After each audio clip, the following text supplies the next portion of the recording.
Hello and welcome back to English Today. This is the second DVD of the beginner level, and in this DVD you will see 3 more episodes of our story, That's Life.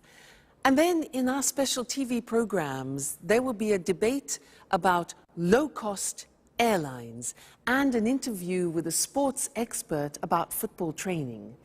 Then, in the grammar section, we will study the simple present, frequency adverbs, some and any, there is, there are, and also making suggestions. Now remember, if you have problems understanding anything, use the subtitles. Okay, so enjoy studying and have fun.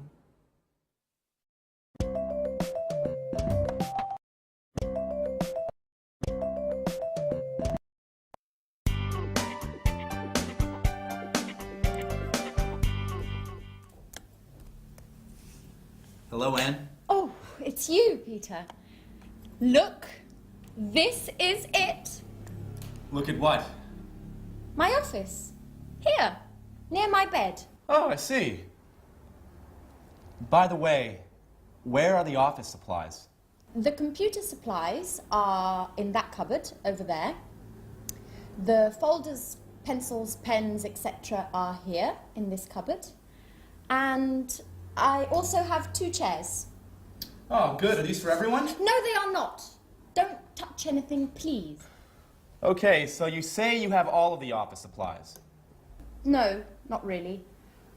There isn't a fax machine. There aren't all the programs I need on my computer. And I guess you have an answering machine. Is it useful? I don't need an answering machine. I answer the telephone myself. Okay, you're right. This office is nice. And if you need a fax machine, I have one in my apartment. Oh, thank you. Wait a minute. Something is missing. Where's the coffee machine? All offices have a coffee machine. I'm afraid there isn't one here. There's a staff kitchen on the other side of the house. In the kitchen. We can have some coffee there. Good idea.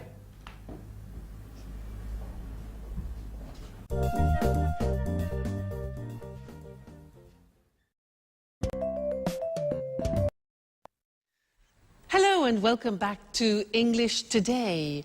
How are you? Now, in that last episode of That's Life, did you notice that Anne described her office? And the most important thing for Peter was what? The coffee machine. Strange. Now, I want to look at the language that Anne used. She used there is a and there are some. Let me explain that to you. Now, if you have a single object, for example, like a glass, then we say there is a glass on the table, or there is a hat on the table, or there is a computer on the table. Okay? Now that changes when we have more than one object. Like these pens, for example. We say there are some pens on the table. Okay? There are some pens on the table. And therefore, in this example here, books, there are some books on the table. There are some CDs on the table. So you see how it changes. Now, let's go and look at that on the screen. You can see it written. So we said, with singular objects, we say there is. The examples are, there's a computer in Anne's office. There isn't a fax machine. That's the negative. There isn't a fax machine.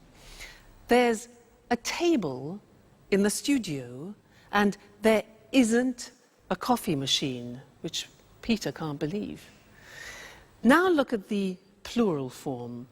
We say there are some office supplies in the office, and there are some pens and pencils, okay? And we also use that for the exact number of plural objects. So, for example, there are 2 chairs in Anne's office, and there are 4 pictures, for example, in her studio. All right, so that's an introduction to there is and there are some. Now, in the next lesson, we're going to look at the difference between some and any, which is very important. So listen out for that in the next episode, and then come back here and we'll work on it. All right? See you later. Bye.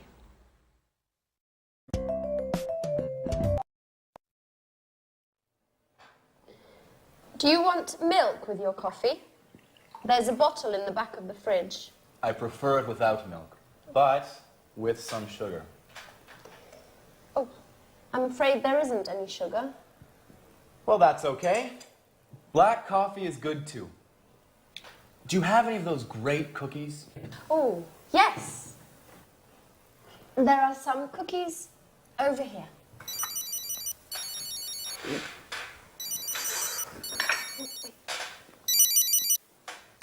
Peter speaking. What? An audition? No, not at all. I'm free. Great. Bye. Well, finally, an audition. Wonderful. When? Next Monday at the Opera Theater. These cookies are fantastic. Are there any more? There are some more in the box. Thank you. Bye, Anne. Time for music. Hey! Take your dirty napkin away from my kitchen.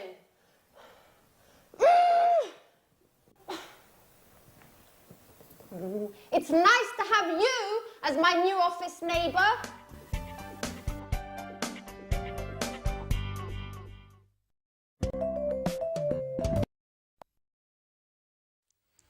Hi again. Anne's a bit difficult, isn't she? Yeah. Now, this is a lesson about some and any. Remember, Peter said, "Can I have some coffee and some biscuits?" Well, I want to talk to you about that right now. Now, in order to understand some and any, we have to understand the difference between countable objects and uncountable objects. So, these things here are ingredients to make a wonderful English lemon cake. Let's divide them into countable objects and uncountable objects. Let's start with these. Now, these are lemons. Countable means you can count them. Uncountable means you can't count them. Can you count these? Yeah, 1, 2. So, these are countable, so there are some lemons. Now, what about these? These are nuts. Can you count these? Yeah, 1, 2, 3, etc. So they are also countable. So we say there are some nuts on the table. Now, what about this? This is marmalade. Now, can you count marmalade? Well, you can count the container, but not the marmalade inside. So this is uncountable, and we say in English, there is some marmalade. It's a singular verb. So we put it here, it's uncountable. Okay? Now, let's look at this. What's this? This is salt. Salt. Now, is this countable or uncountable for you? Countable or uncountable? Well, it is very difficult to count all the little bits of salt, so this is uncountable. We put it here, all right? Now, next thing, these two, eggs. Countable, uncountable, 1, 2, countable. There are some eggs. This here is spices. Spices. Now, these you can count. So we say there are some spices. What about this? Milk. You can count the bottle, but can you count the liquid? No. So all liquids are uncountable, and we say there is some milk. There is some milk. So singular verb. Put that there. Now, what have we got here? Butter. Butter. Can we count that? Well, we can count a packet, yes, but the butter inside? Exactly, no, we can't count butter. So there is some butter, we put it here. Good. Now, what else have we got? Flour. You know, flour we use to make pizza, to make cakes. Is that countable?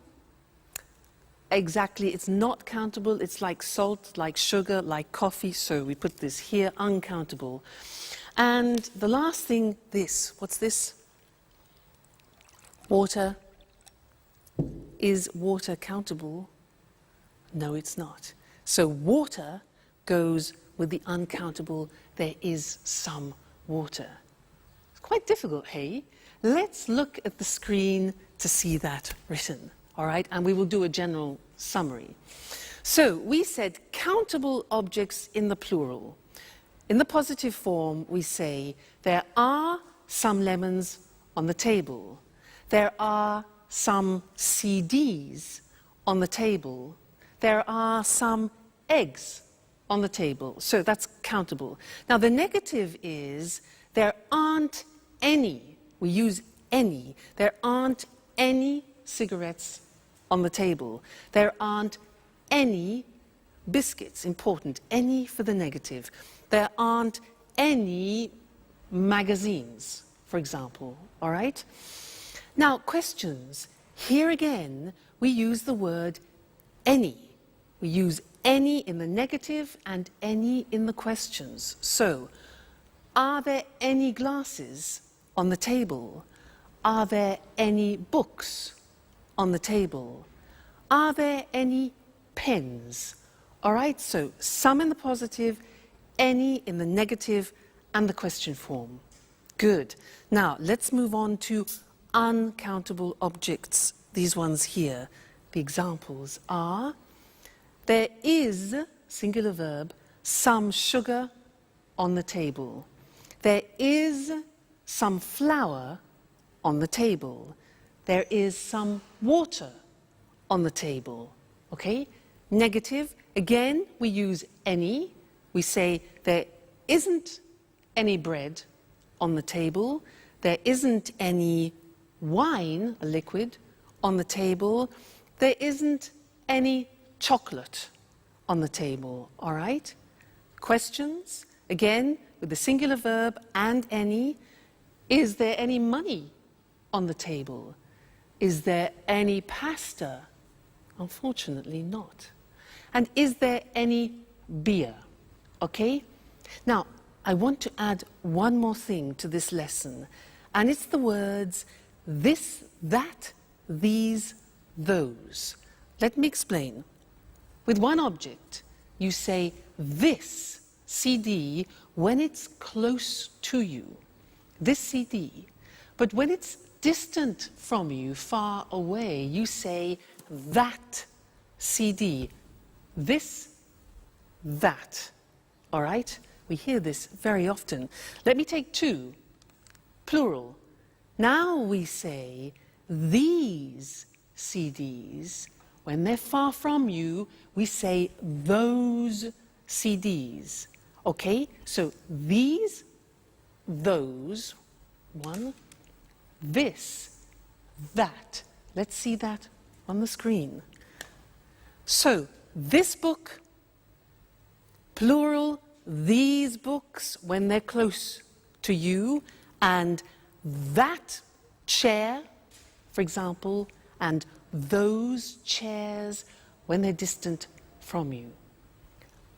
That's a big lesson, hey?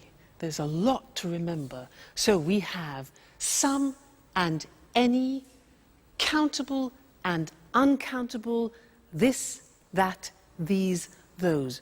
Whew! You have a lot to do at home to study there. Anyway, no problem, because you're great students. So we'll meet again in the studio very soon for some more English. Take care. Bye for now.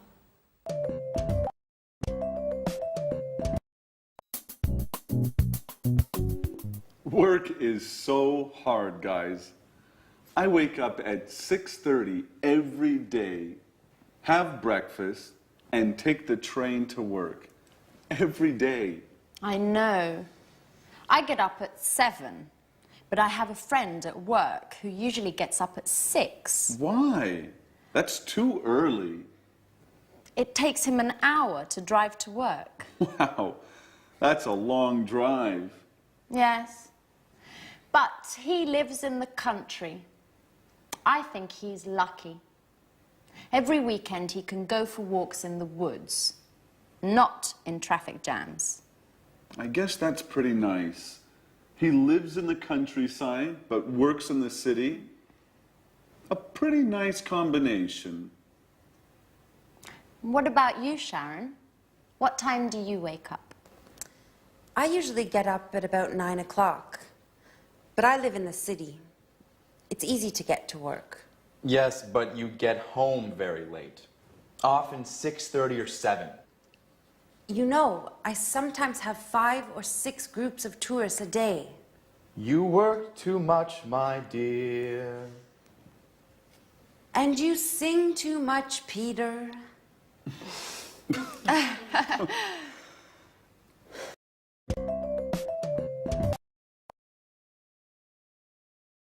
Hello again, and how are you? Now, from that last conversation, we learned that Sharon works too much and Peter sings too much. How about you? Do you work too much? What time do you get up in the morning? 6:45? 7 o'clock? 7:15? 7:30? Well, I'm going to describe my typical day, and I'm going to use the simple present to do that. All right? Well, first, I wake up at 6:45, but I don't get up. I listen to the radio and I listen to the news. Then after, I slowly get up. That's difficult. And I take a shower. I take a shower. I get dressed. And then I go for a walk with Suki. Then we have breakfast together. She has dog biscuits, and I have toast, marmalade, and butter. Then I go to work on my scooter. Now, my boyfriend has a different day because he goes to work at 8 o'clock at night. Remember, he's a jazz musician. Now, did you notice I said he goes to work? That's because with the third person we add an S, goes. He goes to work at 8 o'clock and he comes home at 3 o'clock in the morning because he plays jazz concerts. Then he goes to bed and he gets up at lunchtime at 1 o'clock. So we meet at dinner, which is, we don't have much time together, but that's life. Now that was the simple present tense, and now we're going to see that on the screen. Very, very important, this grammatical form. So, I work, you work, he, she, it works, she works, it works, we work, you work, they work. Now, very often you forget to put the S on the third person, so I have another teaching assistant who will help you to remember, Mr. Snakes. He is here to help you remember to put the S on the third person. So listen, I work at home, you work every day, he works at night. She works in an office. It works all week. We work together. You work full-time. They work at weekends. So remember, it's not difficult, the simple present in English. I work, you work, he works, she works, it works. Don't forget, Mr. Snake, don't forget the S, the third person. All right? Good. Now, listen to the next episode and try and pick out words like often, sometimes, occasionally, because we're going to study those next. All right? Go and have some fun. Bye.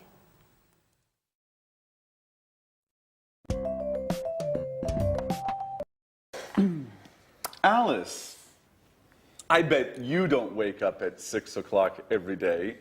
Tell us something about your typical day at university. Well, I sometimes have classes in the morning, but I usually have classes in the afternoon. On Mondays, I always attend lectures in the morning. And where do you study? I usually study in the library, but I sometimes study at home too, when I don't have classes in the morning.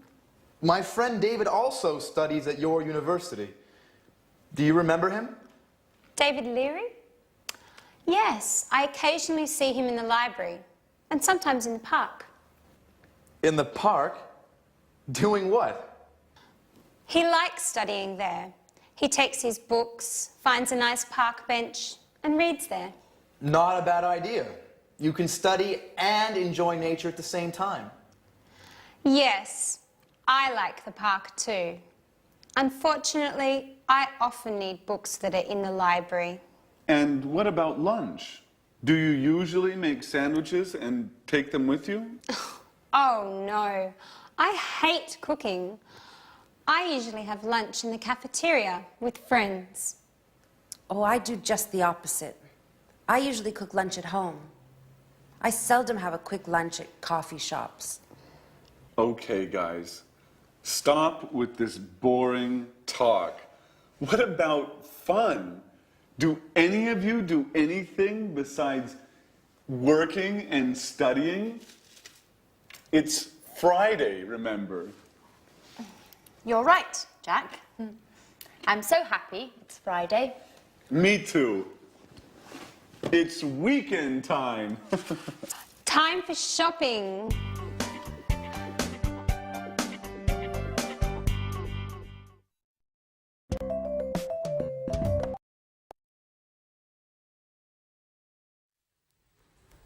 Jack really knows how to provoke Anne, doesn't he?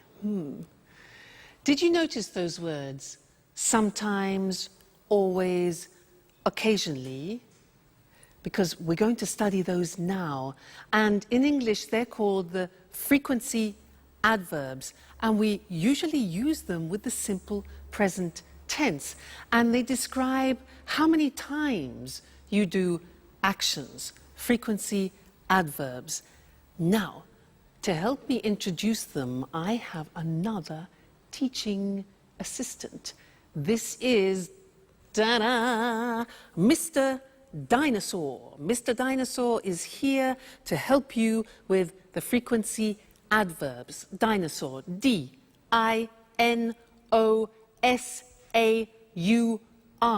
Now, let's see at the screen how Mr. Dinosaur is going to help you. Well, look at the screen. Now, we're talking about adverbs of frequency, things which describe how often you do something, like habitual actions. Dinosaur. Look at the screen. We have D-I-N-O-S-A-U-R.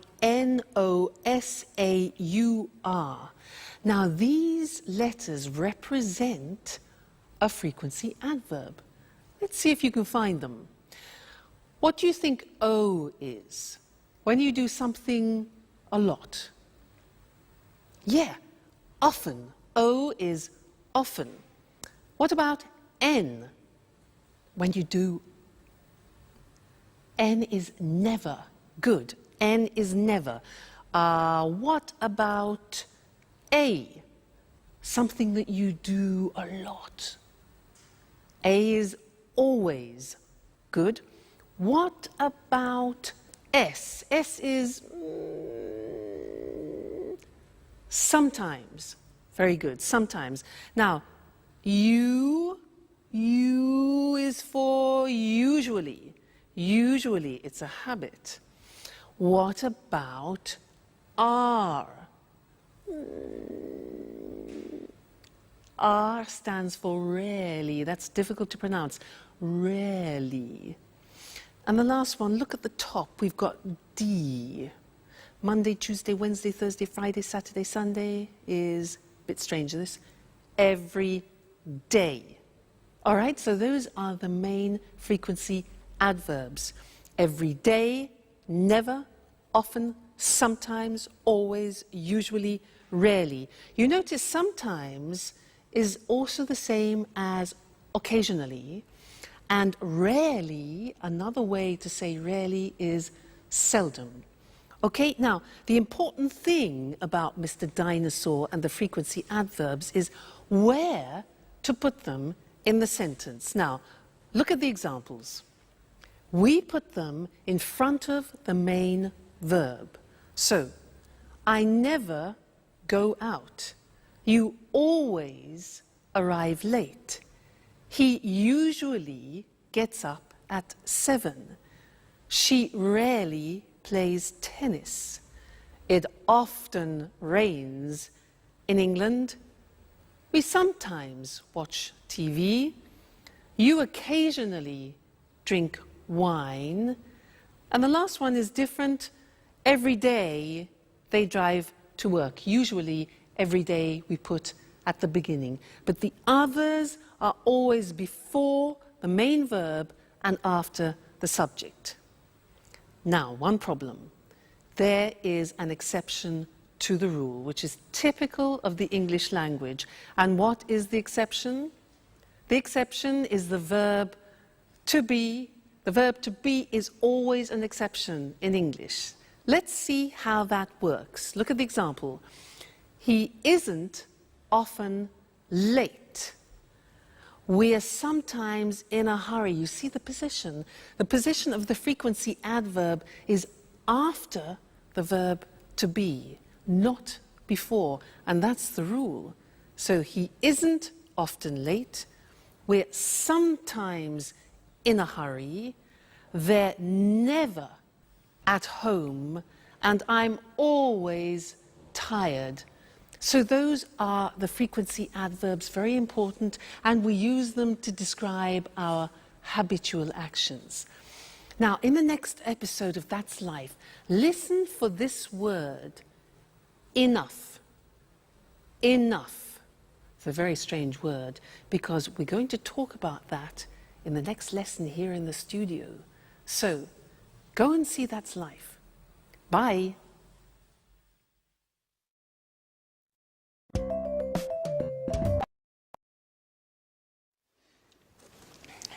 Yes, I always go shopping on Saturdays. The first thing I do on Saturday is drive to the supermarket. I sometimes go shopping on Saturdays, but usually I sleep late. I'm always so tired on Saturdays. I'm never tired on the weekend. The weekend is a time for fun. I paint, go jogging, go out with some friends. Unfortunately, I sometimes have to study. Oh, I sometimes do a little work at the weekend. When I'm free, I like going swimming, going to exhibitions, or to concerts, if I have enough money. Oh, and every Sunday, I clean up the entire flat. And in the evening, I watch TV. Oh, I never watch TV. It's boring. Peter and I like going to the cinema at the weekend. Yes, it's important not to watch too much TV. An hour a day or so, that's enough. Come on, guys. You talk like my grandfather. Work, TV, housework on the weekends. Life is more. I want you to take me to places where young people have fun. Great! Get ready, Grandpa.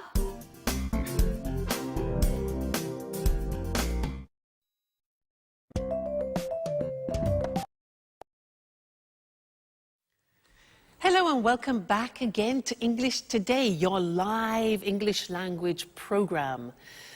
Now, did you notice how Anne said that she loves going to concerts and exhibitions, but she doesn't have enough money? Now, this word enough, it's written E-N-O-U-G-H. The pronunciation is enough. What does it mean? Let me show you. I have a ticket here for a concert, okay? This is 45 euro. 45 euro. Now, I have 40 euro here. 40 euro, 45 euro for the ticket. It isn't enough. It means it's less, it's not sufficient. It isn't enough. No ticket, no concert. So, happens. Like Anne, poor Anne, not enough money. Now, another example, you ask me, can I have a glass of water? And I say, sure. So, here you are. You say, what? Excuse me, it's not enough. Not enough, it's not sufficient. Oh, I say, okay, fine. So, glass of water, here we go. And you say, oh, it's too much. Too much. Now, that is the opposite. When something is in excess, it's too much.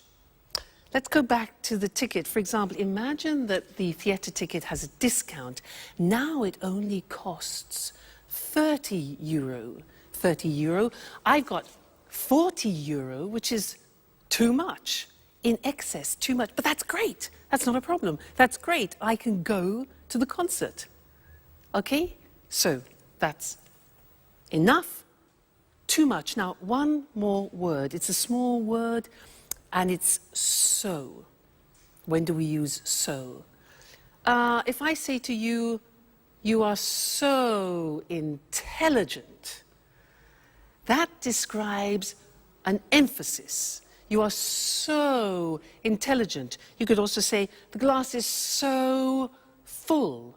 Okay? So is to express an emphasis of something. So, we've studied enough, too much, and so. Let's look at those on the screen now to help you, okay? Enough, pronunciation, enough, when something isn't sufficient. There isn't enough water in the glass. There isn't enough money. Then we can also use it with an adjective. The glass isn't full enough. After an adjective, it isn't full enough. Let's move on to too when we talk about something in excess. So, there's too much water in the glass. There's too much money. Great. There are too many coins. Now, many is because we use it with countable things. There are too many coins. We can use it with an adjective. For example, the ticket is too expensive. The glass is too full. All right? Then the last thing was so. When you want to emphasize something, the ticket is so expensive. The glass is so full, or you are so intelligent. Fantastic. So that's the end of this lesson. Remember, enough, too much or too many, and so. That's it for now, and I'm going to see you again extremely soon. Take care. Bye.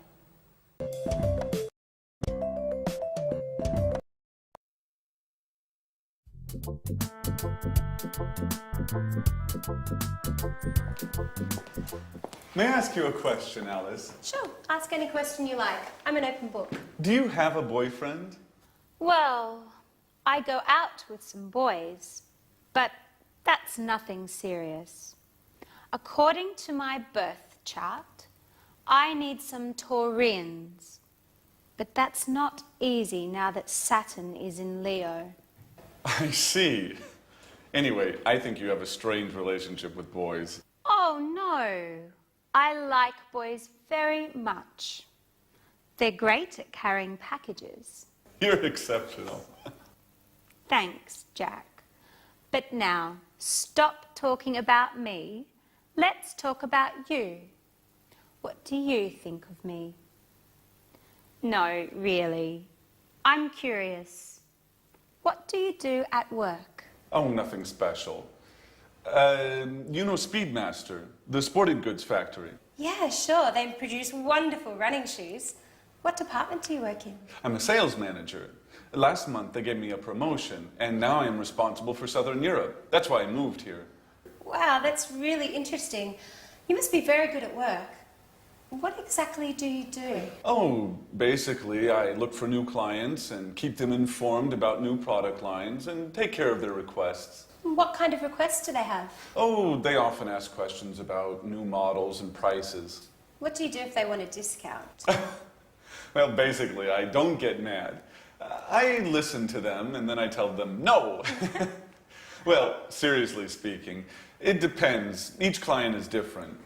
If they're important, I try to make an agreement with them. Hi, Anne. Hi, Sharon. Where's Peter?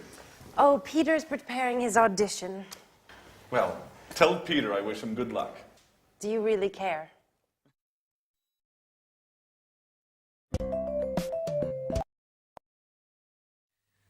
Hello and welcome back to English Today for some more live English. Now, Jack, does he really care for Sharon? I think he does. Let's ask Mr. Monkey. Mr. Monkey, does Jack really care for Sharon? Mr. Monkey. Yes, he agrees, he cares. Now, in that episode, there were a lot of questions, and I want to practice that with you now. And to do that, we are going to have a quiz. I am going to change profession. I am no longer an English teacher. I have a different job. I will ask 10 questions. I will give the answers, and you must guess my new job. Now, if you guess it correctly, I will play a flight for you to go to London for a romantic weekend. How about that? Flight to London? So 10 questions. Listen carefully. Number 1. Do I work in an office? No, I don't. Number 2. Do I work outside? Well, yes, actually, I do sometimes work outside. Next, do I have special qualifications? Oh, yes, I have special qualifications for my job. Okay, next one.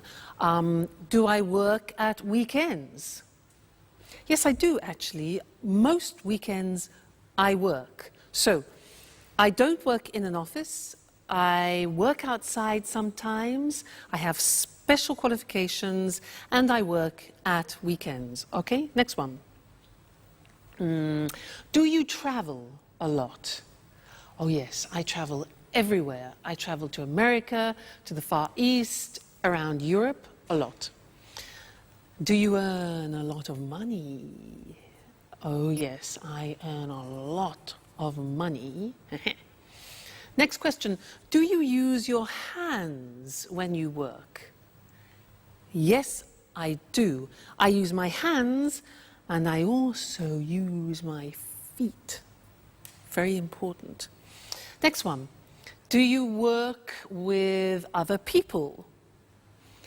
Yes, that's very important. I work with other people. All right, next one. Do you use music in your job? Music? Yes, now music is very important for me, music. And the last question, do you wear special clothes? Well, yes. For my job, I have special clothes, I have special shoes, particular shoes, and I do my hair in a special way. So, I use my hands and my feet. I work with other people. I use music. I earn a lot of money. I wear special clothes. And I travel a lot. So, what's my job? No. No. No. It's difficult. Shall I tell you? I'm a prima ballerina. I won, you lost. No London, no flight to London. Next time, there'll be another quiz. All right, good. So let's look at the grammar that we've just used for asking questions, okay? Now, we have the question form with the question word like when, the auxiliary, do, I, the subject, and then arrive, which is the verb. So, when do I arrive? Okay, that's a typical question in the simple present. Look at the next one. What do you do at work? What do you do? Next one, now this is important, and we need Mr. Snake, because it's who does he work with?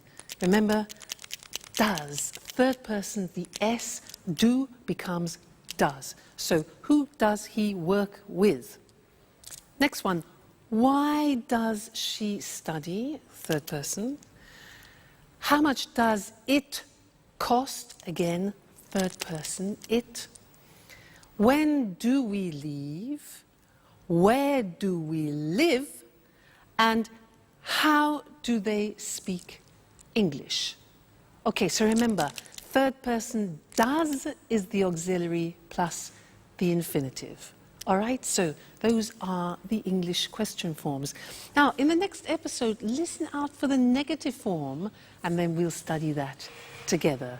Okay, so have fun studying, and I'll see you again very soon. Bye.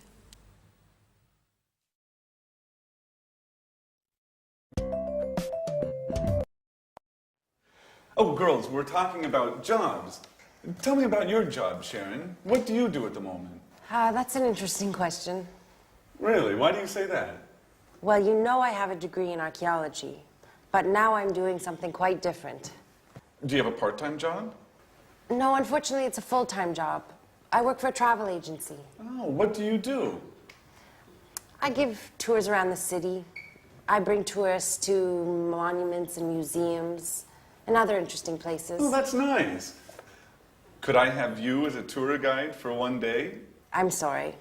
I only work with groups, usually with Japanese people. Oh, well, I'm a black belt in karate.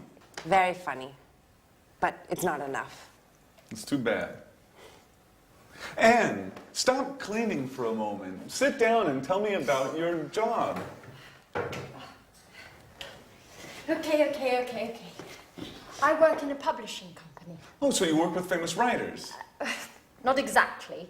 I don't work with the writers. I just read their proofs and correct them before printing. By the way, do you know Paul Taylor? He works with you, right? Yes, but we don't work in the same department. He works in the advertising department. But we are good friends. Every weekend we play tennis together. Play tennis? I'm jealous. Do you play tennis too? Do you want to play with us? Well, just joking. I don't play tennis that well. Only karate.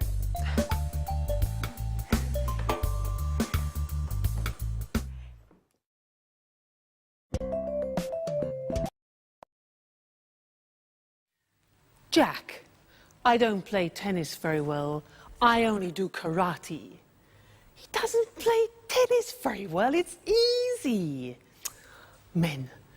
Now, Anyway, it was a good example of the negative of the simple present tense. I don't play tennis very well. Now, I'm going to tell you my typical day again, but in the negative, and listen to the grammatical form, okay? I don't wake up at 6:45. I don't get up after. I don't listen to the radio. Now, don't is do not abbreviated, okay? I don't take a shower. I don't have breakfast with suki, and I don't have talk biscuits. Now think of my boyfriend. Let's go into the third person. My boyfriend doesn't go to work at 8 o'clock at night. He doesn't play the saxophone. He plays the double bass. Now, doesn't is does not contracted. Doesn't, okay, plus the infinitive. So he doesn't play, let's say, at 1 o'clock in the morning. He doesn't come home at 7 o'clock in the evening. So you see, these are examples of the negative form. And now we need to go and look at the screen because we need to see how that works in comparison to the positive form.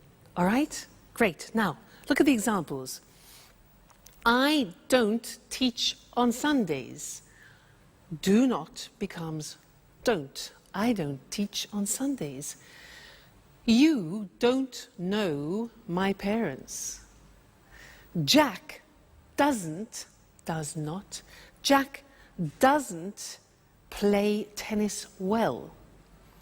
Alice doesn't have a boyfriend. The house doesn't belong to Anne. Third person, doesn't. We don't work part-time. You don't know Anne's aunt. And Alice and Sharon don't live together. All right, so now we have studied the positive form, the question form, and the negative form of the present tense. So a whole world opens up for you, okay? Well, you just keep studying and we'll meet again here for another live show very soon. All right, take care. Bye.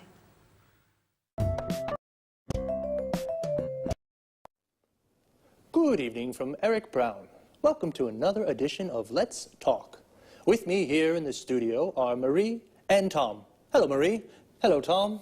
Hello, Eric. Well, today, let's talk. Let's talk about what, Marie?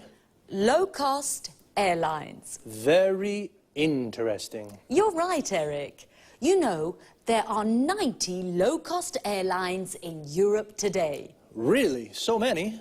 Yes, that's right. 90. Lots of people fly with low-cost airlines. Of course. It's very cheap to fly with these airlines. It's not always cheap, Marie. It's cheap to fly midweek on Tuesday, Wednesday or Thursday, but it's not cheap to fly at weekends on Saturday or Sunday. But are the planes safe? Yes, the planes are usually new, so they are safe. Oh, that's good. It's important to fly in safe planes. And what about the tickets? Is it easy to find them? Yes, it's very easy. I usually buy my tickets online with my credit card. Well, I travel a lot. Really? You're a real expert on low-cost airlines, Marie, aren't you? Yes, I am. My boyfriend lives in Berlin. Oh, and how often do you visit him? I go to see him twice a month. Oh, I see. And are the flights on time? Yes, they're usually on time. I leave work at 5:30 in the afternoon and arrive at the airport at 6. Perfect for the check-in. That's very convenient. You're lucky, Marie. Usually low-cost flights leave from airports a long way from the city. What time's your flight? At 7 o'clock. You're really lucky, Marie. Usually low-cost flights leave late at night or early in the morning when it's not convenient. Yes, that's true. And yes, I am very lucky. Is there any food on the plane? Yes. Passengers buy drinks and snacks. Remember, the drinks and snacks aren't free. You have to pay even for a glass of water. That's true, but it doesn't matter. I arrive in Berlin at 8:30, just in time for a pizza with my boyfriend at Bella Napoli. A very good pizzeria, the best one in Berlin. Oh, that's great, but for us, it's time to say goodbye. Okay, low-cost airlines. Today, there are many low-cost airlines throughout Europe. They are very easy to use, and they are cheap. And the planes are safe, and they are usually on time. Very interesting, very, very interesting. Thank you, Marie. Thank you. And thank you, Tom. Thank you. And goodbye. And see you again soon on another edition of Let's Talk. Well, low-cost airlines really make traveling easy. For many people, flying is very simple, like taking a bus. Now let's take a look at some very useful vocabulary and expressions you just heard. The check-in is the place where you show your passport and leave your luggage. In English, it is also a verb. We say, I check in at 7, or where's the check-in for Berlin? When we talk about cheap prices, we mean it doesn't cost very much, and expensive means it costs a lot. My ticket to Berlin is 600 euros. It's expensive. Your ticket is 100 euros. It's cheap. Her ticket is 30 euros. That's very cheap.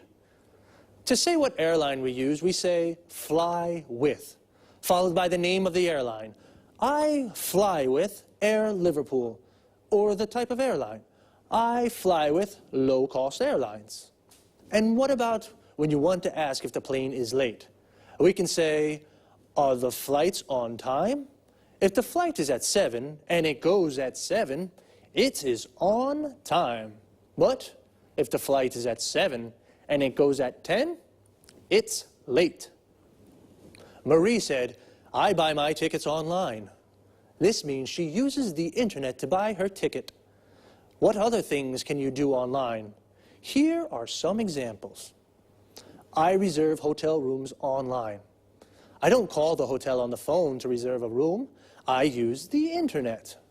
I check my bank account online. I use the internet to see how much money I have in my account. I pay my bills online. I use the internet to pay the electricity bill, the water bill, the gas bill. Wow, we can really do a lot of things online. Okay, just 2 more things before we say goodbye. The first is frequency. When we say how often we do something, I asked Marie, how often do you visit him? And she said twice a month. Twice a month means 2 times in a month. Once a month means 1 time in a month. But when we do something more than 2 times, we say 3 times a month, 4 times a month, etc. Even if we change the period of time, the structure of frequency remains the same. For example, we can say once a day, twice a week. But remember, we say 3 times a year, 4 times a week. One last thing. Notice the preposition after arrive. When we arrive in a place like a station, airport, shop, we say, I arrive at the airport at 6. But when we arrive in a city or country, we say, I arrive in Berlin at 8:30. So, we say, I arrive at the station, I arrive at the airport, but I arrive in London or I arrive in Madrid. That's about it for now. Take care and see you soon.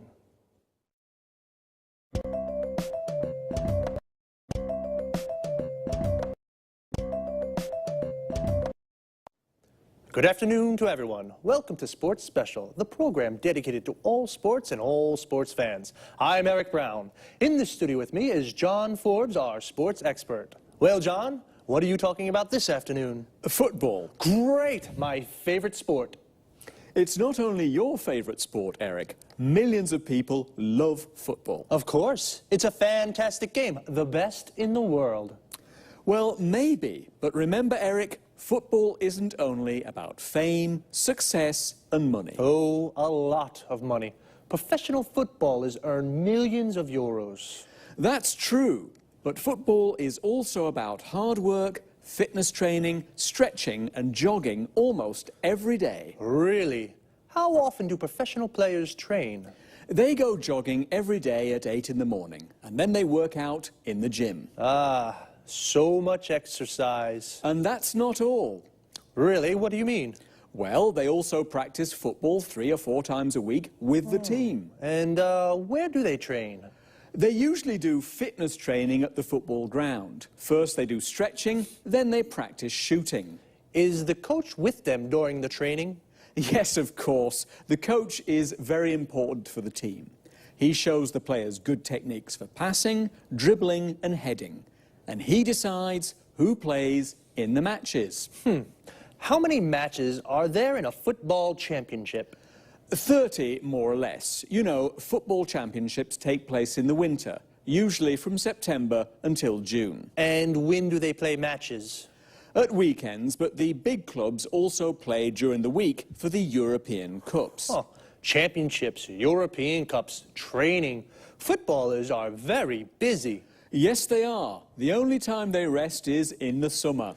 Well, holidays only in the summer, but what about fun? For example, can the players have a beer after a match? Of course, Eric, especially if they win. A beer is a perfect way to celebrate a victory. Well, a footballer's training routine is very hard, but it is very rewarding too.